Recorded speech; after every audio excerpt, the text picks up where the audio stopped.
From planning the flow of the content being presented, to the logistics of the slides, to the practice and final delivery, there are many things to consider when making your presentation impactful. Hopefully you can find a few tidbits within this video that will help you improve your skills. First and foremost, be sure to know your audience. Make sure your presentation style suits the audience in front of you. Target their interests, or use those interests to explain or improve your presentation points. Know the goals of your presentation. Try to keep it to one primary goal, and maybe at most 2 secondary goals.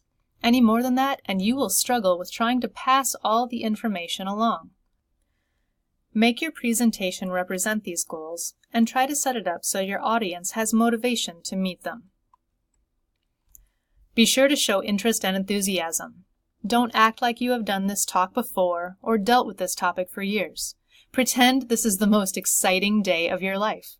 Use your own personal examples and stories. People enjoy seeing energy and enthusiasm, and yes, it does rub off on the audience. Always have at maximum 3 to 4 points on a slide. Be sure to simplify your slides down as much as you can, because any more than this and the audience will lose interest. Never throw huge data-intensive graphs or metrics in your slides. I bet you can summarize it in a much simpler fashion. Remember, this isn't a report or document. It's a presentation.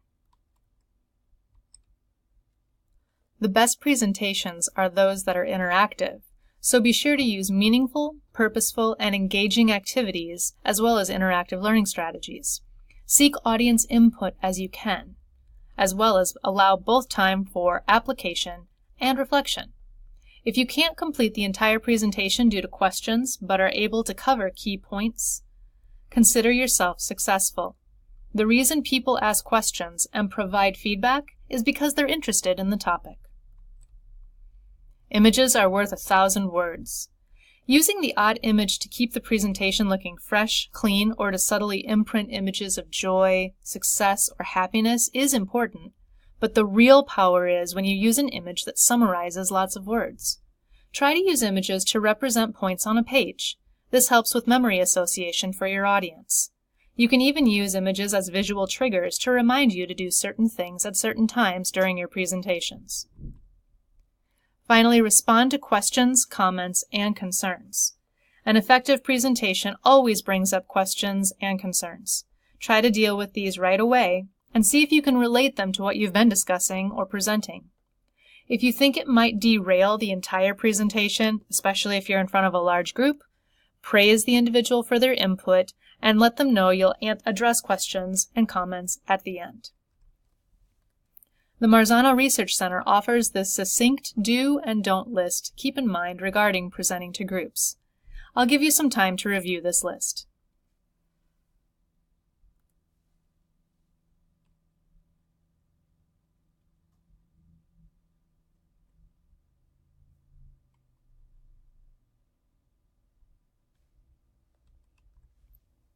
When it comes to creating slides for a presentation, be sure to keep the following things in mind.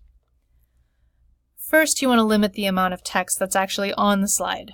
Put bullet points on there that you'll talk to, not everything that you're going to say. When it comes to animations and transitions, you can absolutely use them for effect, but do so sparingly. And be sure to watch your sound effects. Sometimes they're more distracting than they are engaging. Videos should be embedded to autoplay, but you'll want to check this in your presentation space, if nothing else, to ensure that the volume of the video is adequate. Contrast is crucial. What looks good on your computer may look horrible on the screen where you're presenting.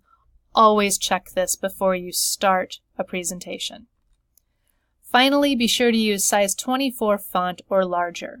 This ensures that people anywhere in the space can see the print, and it also keeps you limited to the amount of text you can fit on the slide, which helps you stick to bullet number 1 above. When working with others in large groups, you as the presenter need to establish a little bit of trust between everybody in the room. So be sure to treat everybody equitably which doesn't necessarily mean equally. Above all, keep your word, especially if you say you're going to have breaks at certain times. Demonstrate sensitivity, especially depending on your topic. Also, be sensitive to social and cultural customs that might be present among your audience members. Manage that stress gracefully, and be very in tune to the responses that you're getting from your audience. If they ask you to do something specific, like speak louder, or rearrange the room a little bit to get out of an airflow vent, do so. It's going to make their experience and your presentation go much smoother. Reading the room needs to be done. Monitor it regularly. You'll need to acknowledge any issues that arise, but do so in a problem-solving way so that you can get to next steps and keep moving the group forward. Be sure to revise your examples and stories depending on the audience in front of you, whether it be adults, colleagues, or students. And finally, don't forget to move some more around the room. This will ensure engagement simply by having you be near the people that you're presenting to. Much comfort and camaraderie can be established relatively easily with the use of openers and closers. Here are some suggestions to consider. These lists are by no means exhaustive. As you review the pages, perhaps you're thinking, I'm not going to do an icebreaker activity every day my students come in.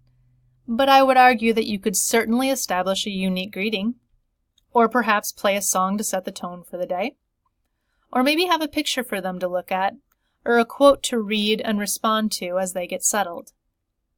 Likewise, closer activities can be multi-purposed to provide closure for a day, or a lesson, or even a unit of study.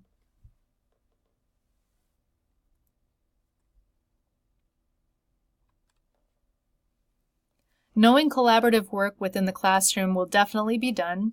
Here are some ideas for how to identify group leaders, or which partner talks first. Again, certainly not an exhaustive list, but I will have the disclaimer that in the lower left-hand corner where it says longest/shortest, I'm thinking that the contributor was referring to hair, and they just forgot to add that word.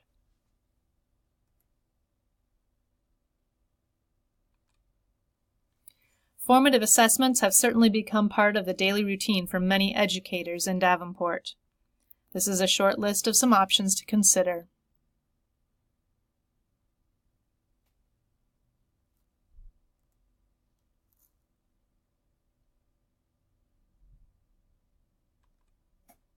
And please don't forget that you also have this resource as well, which contains 62 strategies to help engage your audience. The Shiraki Holly binder, which is now in your buildings, has even more strategies for you to use. Within the binder, page 33 has a list of call and response attention signals. Page 55 is where the protocols for responding and discussing start. Page 87 starts the list for movement activities. Page 129, 130, and 147 have some ideas on what you could do with some tiered vocabulary lists, as well as integrating home language words with academic vocabulary. Page 163 talks about having students create personal dictionaries and thesauruses. Page 192 has read aloud activities. Page 211 has reading strategy activities. And finally, on page 233 are writing strategies. This resource is phenomenal, and if you have not had time to check it out, I would put it at the top of your to-do list so that you remember to do so in the near future. Finally, we all have had those more challenging people in the audience in front of us. This list provides some ideas to help you advance plan and problem solve during your presentations. It's not an exhaustive list again, but it might give you some strategies or reminders that you can have at your disposal should this issue arise.